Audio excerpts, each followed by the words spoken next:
Gracias, hijo. Un saludo para los hermanos, para la gran familia de Clamor de Medianoche.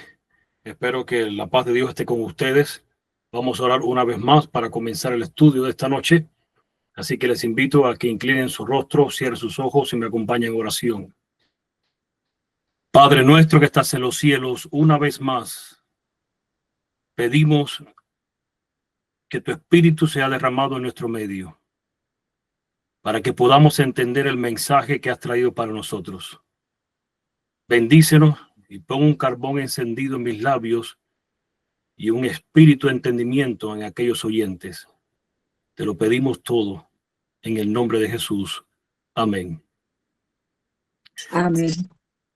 Y bien, hermanos, Amén. en la noche de hoy vamos a estudiar sobre una parábola que es bien conocida para nosotros, pero es muy probable que tenga algo que revelarnos a nosotros que quizás por mucho tiempo hayamos pasado por alto leyendo esta parábola. La parábola es la parábola de el buen samaritano, que se encuentra en Lucas capítulo 10, versículo a partir del 25. Y voy a compartir con ustedes mi pantalla. Y lo primero que nos encontramos en esta parábola dice: he aquí un intérprete de la ley se levantó y dijo para probarle. Todo el tiempo nos hemos encontrado a los escribas y fariseos y a los intérpretes de la ley tratando de probar a Cristo. Cuando le preguntaron sobre el dinero, lo trataron de probar. Cuando en Mateo 19 trataron de preguntarle sobre el matrimonio, fue para probarlo. Todo el tiempo ha sido para probar a Cristo. Y aquí, en la primera parte de esta historia, nosotros podríamos estudiar lo que es justificación por la fe. Pero hoy no vamos a ver esta historia o esta parábola, no la vamos a ver a través de la lupa de la justificación por la fe. En algún momento vamos a estudiar ese tema. Es un tema que es importante que entendamos. Muchos hablan de justificación por la fe, inclusive la de 1888, pero nadie me sabe decir o explicarme en realidad en qué consiste. Hoy nos vamos a concentrar en una frase, y la frase es: ¿quién es tu prójimo? Y por eso es que empieza diciendo: he aquí un intérprete de la ley se levantó y dijo para probarle: maestro, ¿haciendo qué cosa heredaré la vida eterna? Y aunque no es mi tema hoy, pero ya la pregunta de entrada ya está equivocada. Porque en la justificación por la fe hemos aprendido que no hay nada que podamos hacer para poder merecer algo. En este caso, para merecer la vida eterna. Es Cristo quien tiene que hacerlo en mí. Y si Cristo lo hace en mí, por lo tanto, yo no puedo decir estoy haciendo esto o estoy haciendo aquello, o yo debo hacer esto o debo hacer esto otro. Empezando por ahí. Pero vuelvo y repito, no es mi tema. Estoy tratando de mantenerme al margen de tantas cosas que podríamos decir en un solo versículo para no hacer tan largo el estudio de hoy. La pregunta es buena. Es la misma pregunta, si ustedes recuerdan, la que le hizo el joven rico. Maestro bueno, ¿qué bien haré para merecer la vida eterna? Hay un problema, había un problema entre los judíos, entre la élite, lo que los escribas, los fariseos, los intérpretes de la ley, los rabinos. Había un problema en su tiempo y lo hay hoy en día. Y lo que no esperaba este intérprete de la ley para probar a Cristo, todo el punto era para saber, entre tantas cosas, a cuál escuela Cristo o de cuál escuela Cristo se identificaba. Había dos escuelas, mayormente escuelas teológicas en su tiempo, la escuela de Shammai y la de Gelier, en cuál de la gente quería saber, ellos querían saber de cuál escuela tú saliste, con cuál te identificas o cuál tú crees, según tu opinión, que de ellas tiene la verdad o se acerca más a la verdad. Y Cristo en ningún momento contestó ninguna de esas preguntas. En ningún momento se le ocurrió, pasó por la mente: déjenme explicarle a ustedes lo que pasa con las escuelas de ustedes. Simplemente fue directo al problema del individuo. Y por eso es que en el versículo 26, Cristo le hace una pregunta que él no esperaba. ¿Qué está escrito en la ley? ¿Cómo lees? Y digo que no esperaba, no lo esperaba, porque él lo que esperaba era, mira, has profundizado aquí, sabes guardar bien este mandamiento, has visto las cosas que los ancianos están presentando como leyes cuando Cristo condenó a los escribas fariseos, dijo, con vuestra tradición echan por tierra el mandamiento. Y él creyó que Cristo iba a hablar de algo de esas tradiciones. Pero Cristo va directo a la ley. ¿Qué está escrito en la ley? Por eso tenemos que estudiar justificación por la fe. ¿Qué papel juega la ley en la justificación por la fe? Y por eso le dijo, ¿cómo lees? Lo mismo que le dijo al joven rico, pues obviamente Cristo le iba a preguntarle cómo te han enseñado, cómo se enseña en la sinagoga, qué has aprendido de los teólogos o de los maestros de la ley que existen hoy en día. Nada de eso. Y en el versículo 27, ahora el hombre contesta, respondiendo, dijo, amarás al Señor tu Dios. Este hombre quizás dijo por dentro, oh no, yo soy un intérprete de la ley. Este hombre se equivocó. Yo le voy a demostrar que yo sí conozco lo que es la ley. Y por eso le contestó, amarás al Señor tu Dios con todo tu corazón y con toda tu alma y con todas tus fuerzas y con toda tu mente y a tu prójimo como a ti mismo. Y Cristo le contestó, bien has respondido, haz esto y vivirás. Y fíjense, el principio de la ley de amar al prójimo, la gente enseña, las iglesias evangélicas mayormente enseñan que surgió en el tiempo de Cristo, lo que es amar al prójimo, que eso antes no se había hablado. Y resulta que si vas a Levítico capítulo 19, y te lo dejo de tarea para que lo estudies en tu casa, el capítulo entero, tiene una cantidad de leyes allí que nunca habrás visto jamás, si es que no pasaste por ese capítulo. Levítico 19, voy a leer versículos 13, del 15 al 18 y luego el 34, porque son los versículos que hablan de lo que es amar al prójimo. Por eso dice, no oprimirás a tu prójimo, ni le robarás, no retendrás el salario del jornalero en tu casa hasta la mañana. No harás injusticia en el juicio, ni favoreciendo al pobre, ni complaciendo al grande. Con justicia juzgarás a tu prójimo. No andarás chismeando entre tu pueblo. No atentarás contra la vida de tu prójimo. Yo, Jehová, no aborrecerás a tu hermano en tu corazón. Razonarás con tu prójimo para que no participe de su pecado. Y el versículo 18 es clave. Dice, no te vengarás ni guardarás rencor a los hijos de tu pueblo, sino amarás a tu prójimo como a ti mismo. Yo, Jehová. Y termina diciendo que 34, como a un natural de vosotros tendréis al extranjero que mora entre vosotros y lo amarás como a ti mismo. Le impuso la misma ley hacia el extranjero, porque extranjero fuisteis en la tierra de Egipto, yo Jehová vuestro Dios. Así que desde el Antiguo Testamento se habla el asunto del prójimo y la gente no entiende cuando Cristo dijo, un mandamiento nuevo os doy, que os améis los unos a los otros, y creen que eso es algo nuevo. Pero el asunto es que todo parece indicar que el prójimo, según estos versículos, son los miembros de la familia, los más allegados, y todos los miembros del pueblo de Israel y los extranjeros que estuvieron dentro del pueblo de Israel. Por lo tanto, los judíos enseñaban que los enemigos de Dios quedaban fuera. En realidad, no se ponían de acuerdo con relación a este tema, con relación al asunto de amarás a tu prójimo como a ti mismo. Por eso es que en el versículo 29, el intérprete de la ley le hace una pregunta a Cristo. Y ahora quiero que anotes la pregunta, porque lo que Cristo va a contestar después no tiene nada que ver con esta pregunta. Dice, pero él queriendo justificarse a sí mismo. ¿Cómo que justificarse? Algo mal estaba haciendo. Y queriendo justificarse, estaba buscando la forma de encontrar, de poder decir, bueno, yo estoy cumpliendo con eso. Cuando el joven rico le preguntó a Cristo, ¿Qué bien haré para merecer la vida eterna? Después que Cristo le dice, ¿por qué me llamas bueno? Le dice, aguarda los mandamientos, no matarás, no harás esto, aquello, otro. Y él estuvo contento porque dijo, oh, eso yo lo he hecho desde mi juventud. Y la tristeza fue cuando Cristo le dijo, una cosa te falta. Y ahora este está esperando lo mismo.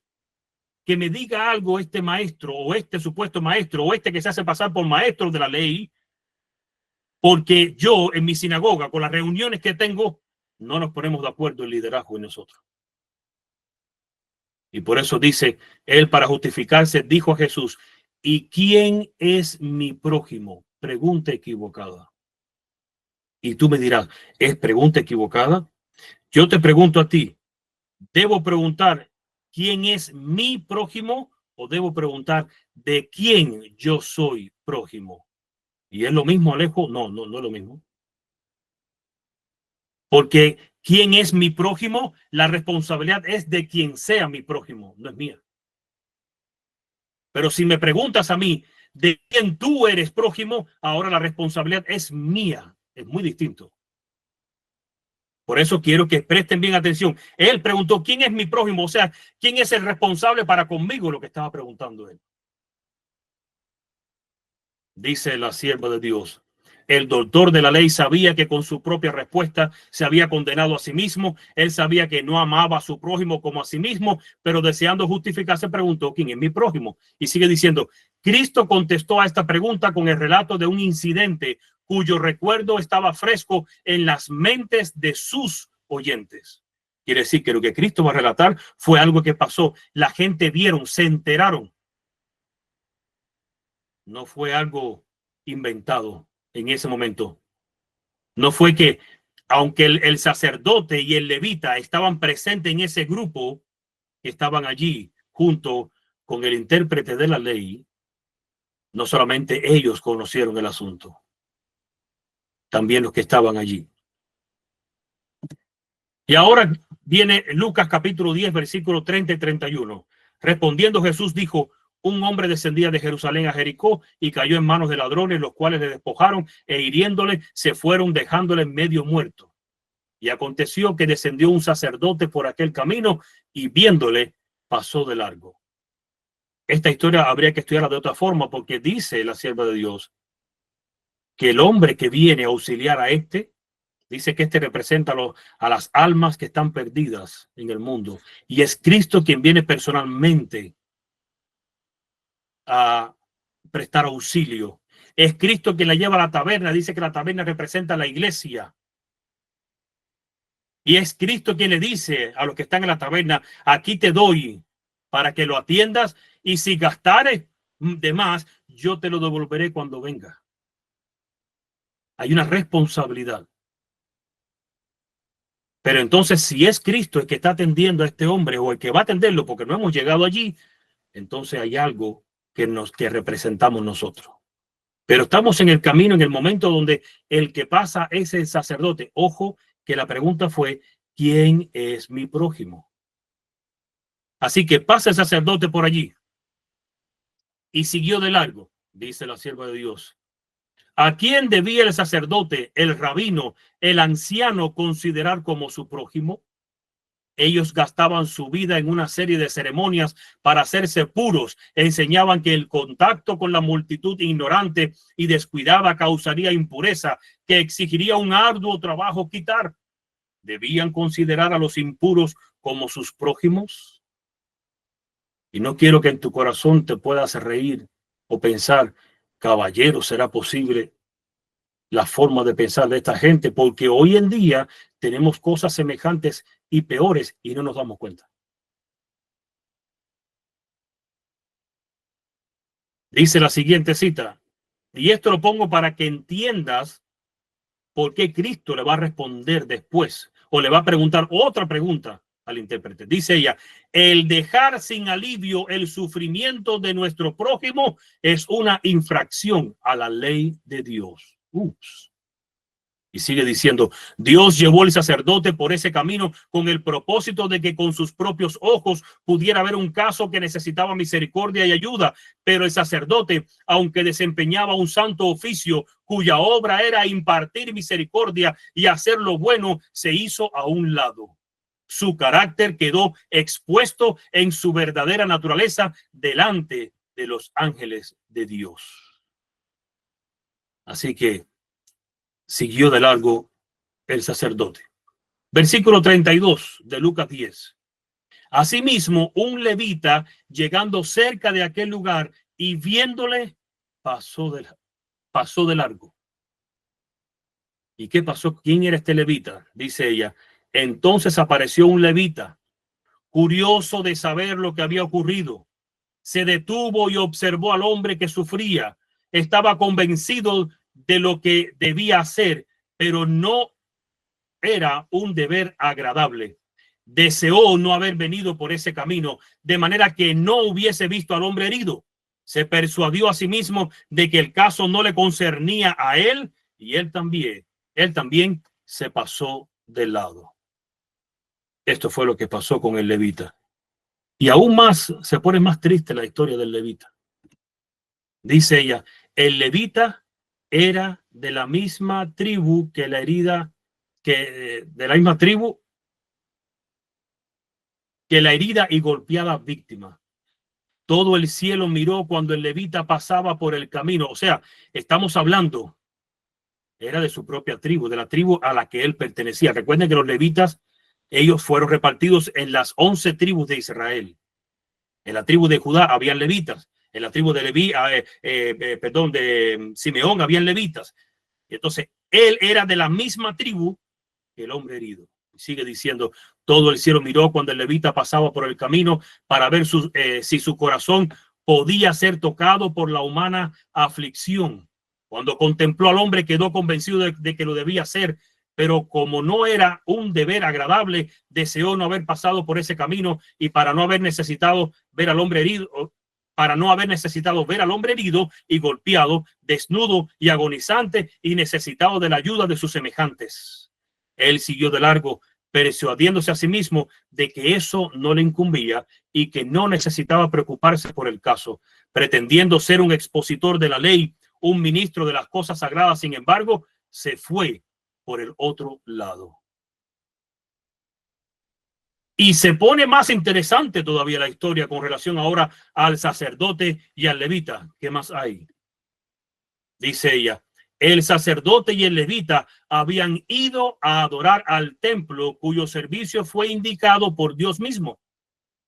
El participar en ese servicio era un noble y exaltado privilegio, y el sacerdote y el levita creyeron que, habiendo sido así honrados, no les correspondía ministrar a un hombre anónimo que sufría a la orilla del camino.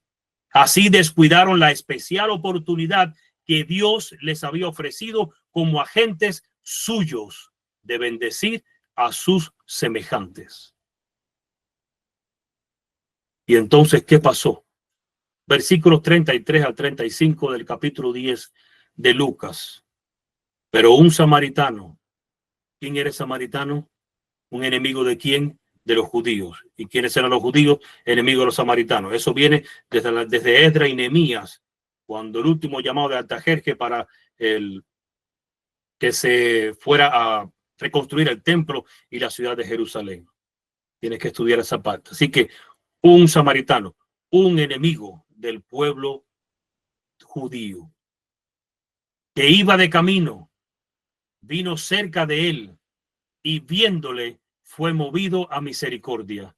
Y acercándose vendó sus heridas, echándoles aceite y vino, y poniéndole en su cabalgadura, lo llevó al mesón y cuidó de él. Otro día al partir, dice en la otra versión, al otro día, quiere decir que esa noche se quedó con él personalmente, cuidándole en el mesón, cambiándole los paños para la fiebre, dándole medicamentos, tratando de alimentarlo. Y dice, y al otro día al partir sacó 2 denarios y los dio al mesonero y le dijo, cuídamele, y todo lo que gastes de más, yo te lo pagaré cuando regrese.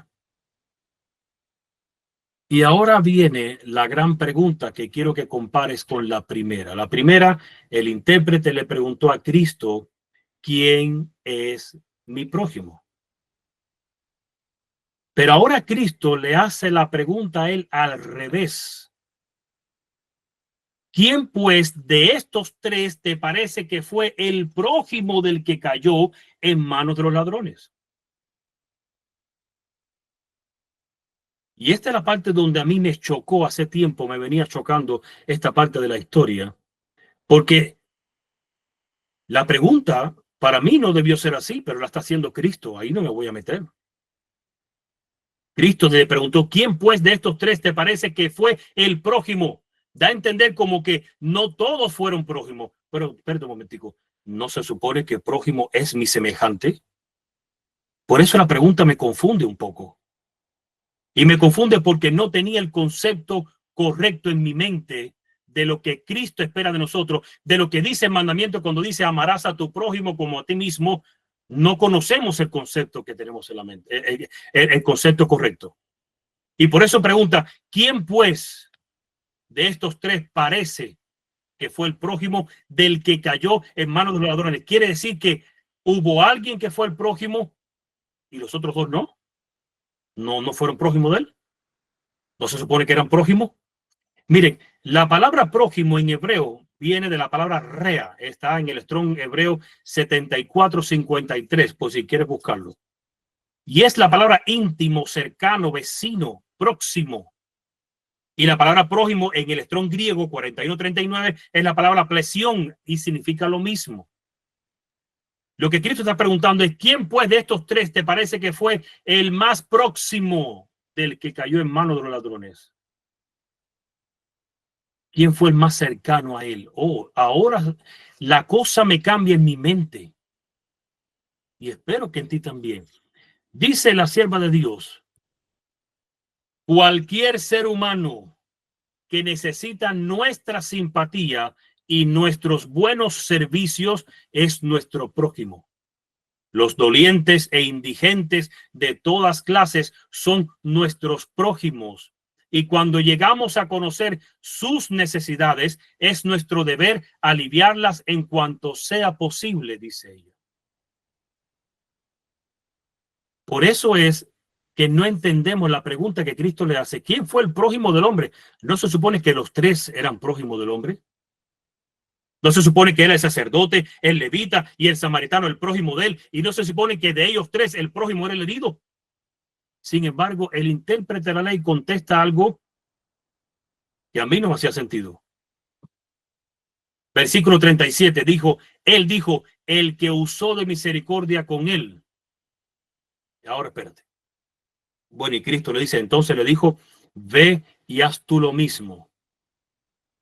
Ahora, entonces para mí la respuesta debió ser, los tres son o fueron o eran prójimos del herido. Lo que pasa es que solo uno se dignó en dar auxilio, en tener misericordia. Pero resulta que así no es como Dios lo presenta, como Cristo lo presenta. Porque Cristo no lo presenta desde el ámbito, ¿quién es mi prójimo? Porque vuelvo y te repito, si yo preguntara quién es mi prójimo, estaría diciendo quién es el responsable de estar más cerca de mí. Y el punto en la ley es al revés, de quién yo soy prójimo. Ahí está el asunto. Por eso dice la sierva de Dios, Cristo contestó esta pregunta en la parábola del buen samaritano. Mostró que nuestro prójimo no significa una persona de la misma iglesia o la misma fe a la cual pertenecemos. No tiene que ver con la raza, el color o la distinción de clase. Nuestro prójimo es toda persona que necesita nuestra ayuda. Nuestro prójimo es toda alma que está herida y magullada por el adversario. Nuestro prójimo es todo el que pertenece a Dios. Entonces quiere decir que no se trata de quién sea mi prójimo, se trata de quién yo soy prójimo. ¿Por qué? Porque puedo tener 10 vecinos y uno caerme gordo y yo solamente seré el prójimo de 9. Y el problema está que es la responsabilidad que tenemos nosotros hacia los demás. No la responsabilidad que tengan los demás hacia mí. No me interesa quiénes sean mis prójimos, me interesa más de quién yo soy prójimo. Y eso es un problema, porque el mandamiento es una acción. Y si amar es una acción o amar es un sentimiento, todo el mundo sabe que amar no es un sentimiento, es una acción. Yo decido amar. Yo decido hacer esto, aquello, lo otro.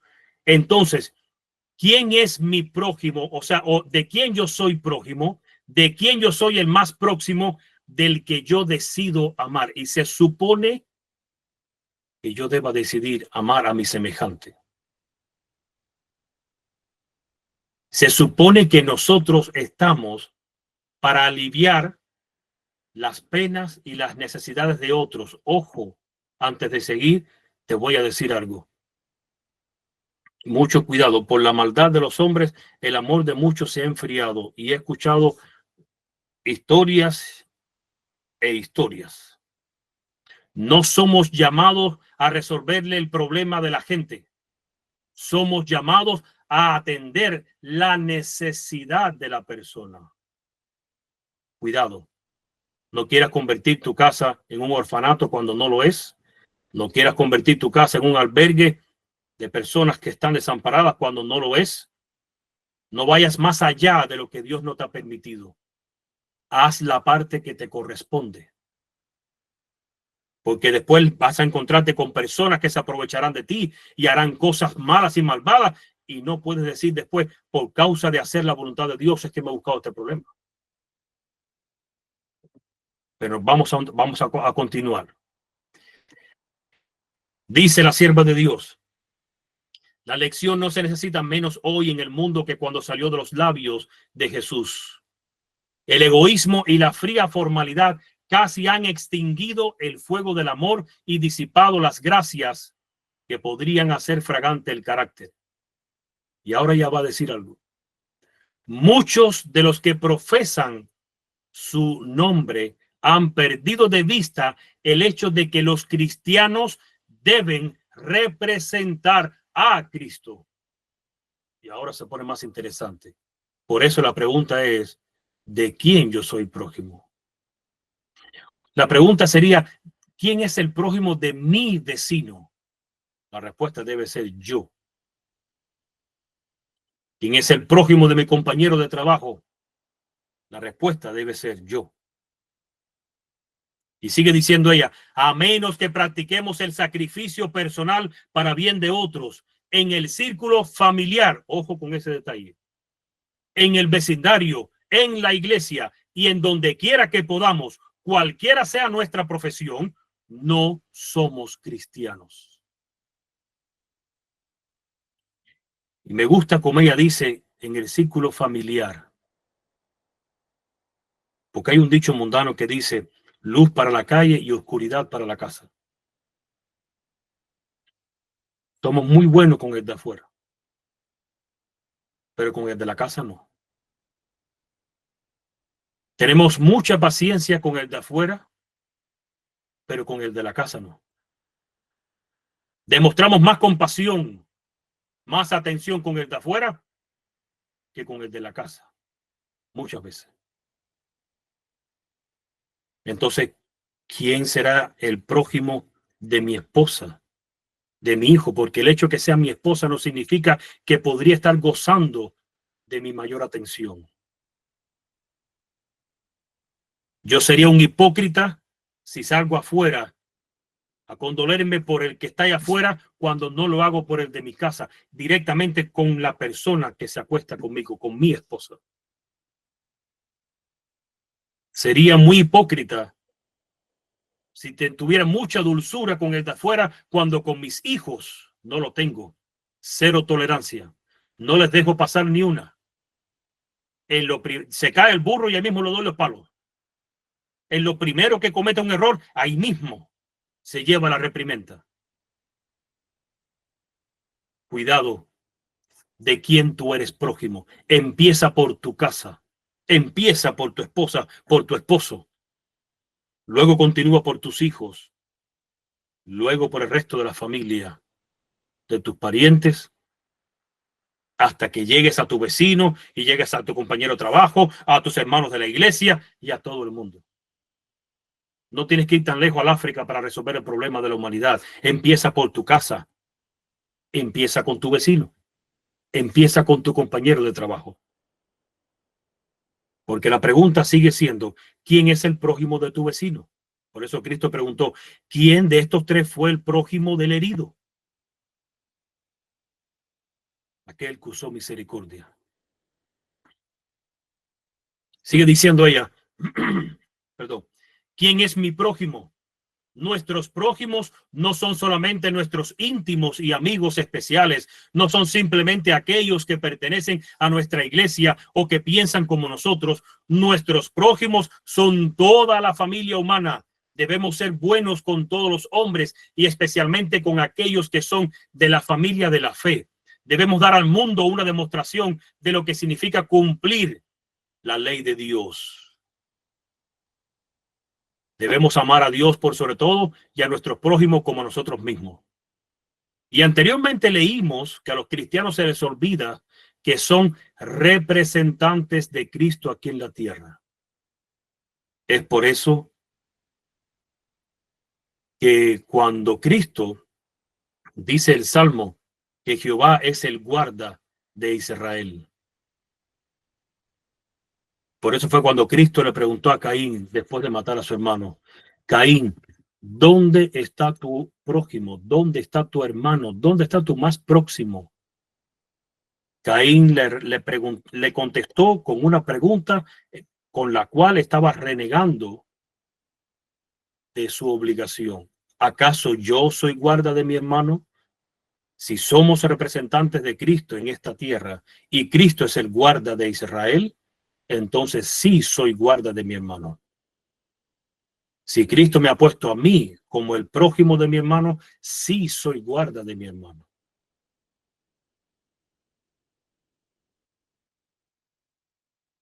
Sigue diciendo ella, las condiciones para heredar la vida eterna. Y ojo que ella dice las condiciones, no las cosas que tienes que hacer. Por eso tenemos que estudiar justificación por la fe. Estamos fritos en justificación por la fe. Dice ella, las condiciones para heredar la vida eterna son claramente establecidas por nuestro Salvador de la manera más simple. El hombre que estaba herido y despojado representa a los que son el objeto de nuestro interés, simpatía y caridad. Si descuidamos los casos de los necesitados e infortunados que nos son dados a conocer, a nosotros, no importa quiénes puedan ser, no tenemos seguridad de la vida eterna, ya que no hemos contestado las demandas que Dios ha puesto sobre nosotros.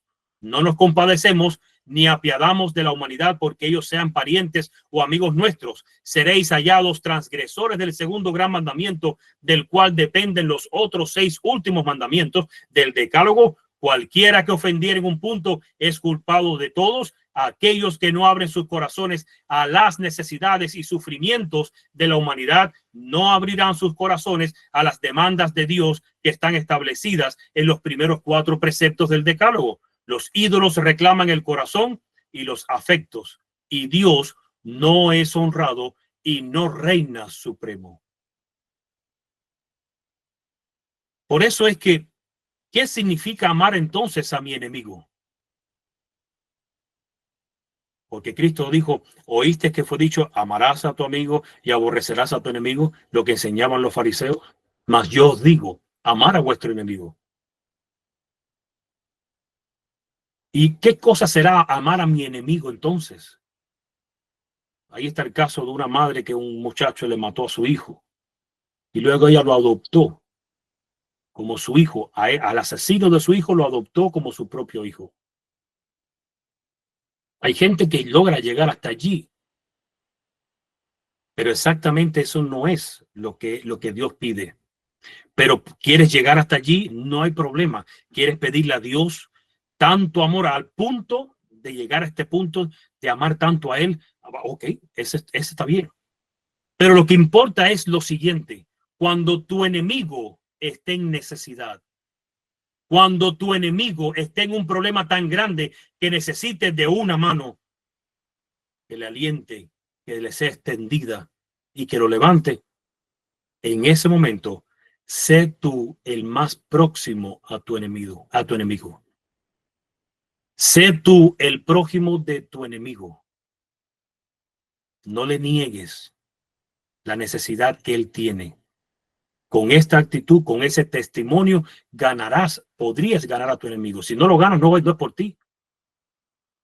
Por eso es que Cristo, en la parábola de los corderos y de los cabritos, dijo a los corderos que puso a la derecha: venid, benditos de mi Padre, heredad del reino preparado para vosotros desde la fundación del mundo, porque me diste de comer, tuve hambre y me diste de comer, tuve sed y me diste de beber, fui forastero y me recogiste.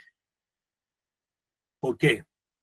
Porque los que hicieron eso decidieron ser los primeros auxiliadores de los que les rodearon, de las personas que como oportunidad se les presentó a ellos.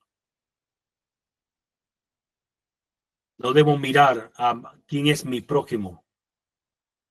En realidad, pregúntate de quién yo soy prójimo. Cuando tú te preguntes de quién tú eres prójimo, vas a descubrir que quizás hayan uno o dos que no lo seas. Eso fue lo que yo hice. Cada cual se autoanaliza a sí mismo. ¿De quién yo soy prójimo? ¿Quién es el prójimo de mi vecino? Vuelvo y repito, de mi compañero de trabajo. Sigue diciendo ella: podremos amar a nuestros prójimos como a nosotros mismos solamente cuando amemos a Dios por sobre todo. Y esto tiene que ver con justificación por la fe. Si no eres capaz de sacar si tienes 20 pesos, de sacar 5, no 10, no 15, 5 de tu bolsillo y gastarlo en tu prójimo, en una necesidad que tiene, si te cuesta ese trabajo, te cuesta para Dios también. Por eso dice: podremos amar a nuestros prójimos como a nosotros mismos solamente cuando amemos a Dios por sobre todo. El amor de Dios traerá frutos de amor hacia nuestros prójimos. Muchos piensan que es imposible amar a nuestros prójimos como a nosotros mismos, pero únicamente ese es el fruto genuino del cristianismo. Amar a otros es levantar en alto a nuestro Señor Jesucristo, es caminar y trabajar teniendo en vista un mundo invisible. De esta manera hemos de contemplar a Jesús, el autor y consumador de nuestra fe. Ahora, yo sé que la pregunta para ti sería: hermano, hay ciertas personas que me cuesta trabajo mirarlos tan siquiera y prestarle atención a sus necesidades. Por eso tenemos que estudiar justificación por la fe, porque vas a estar peleando contra ti mismo, contra ti misma, mucho tiempo y no vas a ver resultado, porque estamos equivocados con lo que es justificación por la fe. Si es Cristo en mí y es el que está obrando en mí, entonces, ¿qué es lo que tengo yo que pedir?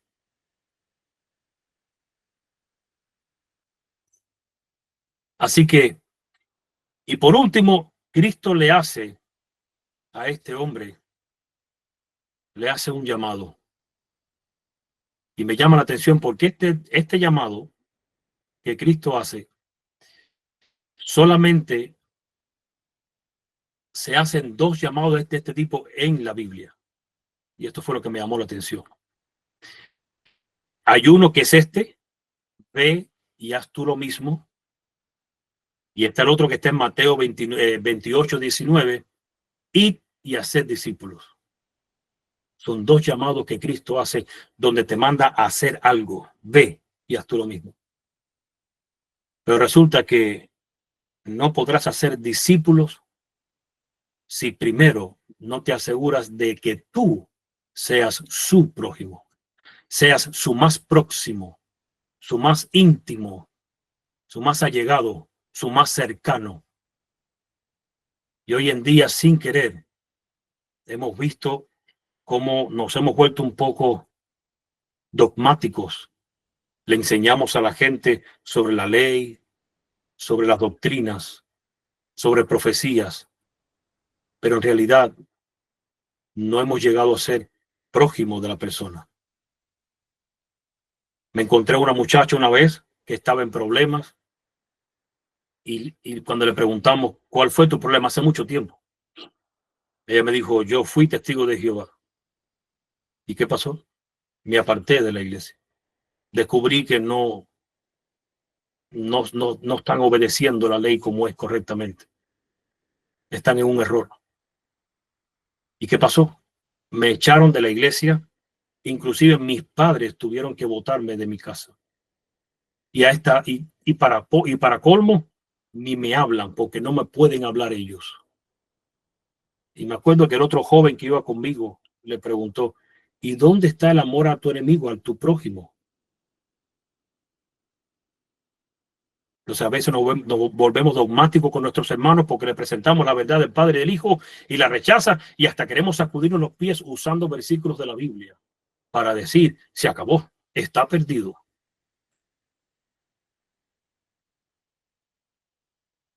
Es tu responsabilidad convertirte en el prójimo de tu semejante. No esperes. No importa si tu semejante quiere ser tu prójimo. No importa lo que tu semejante quiera reconocer o no. Lo que importa es lo que tú y yo tenemos que hacer. Tenemos la obligación de ir y hacer lo mismo, que fue lo que hizo el samaritano, convertirse en el más próximo de alguien que tuvo una necesidad en ese momento, de alguien que era su enemigo para colmo. Así que espero que hayamos entendido aún más a profundidad esta parábola en la cual Dios nos ha dado un mensaje directo y maravilloso. Es un mensaje, es una responsabilidad. Manso como paloma y astuto como serpiente. Vuelvo y repito, tengamos cuidado de no ir más allá de lo que Dios nos ha llamado a hacer y de no ofrecer más allá de lo que Dios nos ha dicho que ofrezcamos. Y nos irá bien. Pero recuerda, tú y yo tenemos la responsabilidad de llegar a ser el próximo de nuestro vecino, de nuestra familia, de nuestros compañeros de trabajo, de nuestros seres queridos, de todas las personas que nos rodean. Esa es nuestra responsabilidad. Que Dios te bendiga y Dios te guarde. Oramos un momento antes de cantar y luego terminamos con el canto. Vamos a orar, así que te pido, si puedes, te pongas de rodilla para orar. Padre que estás en los cielos, gracias te damos por tu palabra. Gracias te damos por tu ley, porque ella nos refleja lo que está mal en nosotros y nos conlleva a mirarte a ti. Necesitamos de tu ayuda, necesitamos de la presencia de tu Hijo en nosotros para poder cumplir con este mandato de ir y hacer lo mismo. Necesitamos interiorizar y entender que si no soy capaz de sentir empatía por el doliente, por el agraviado,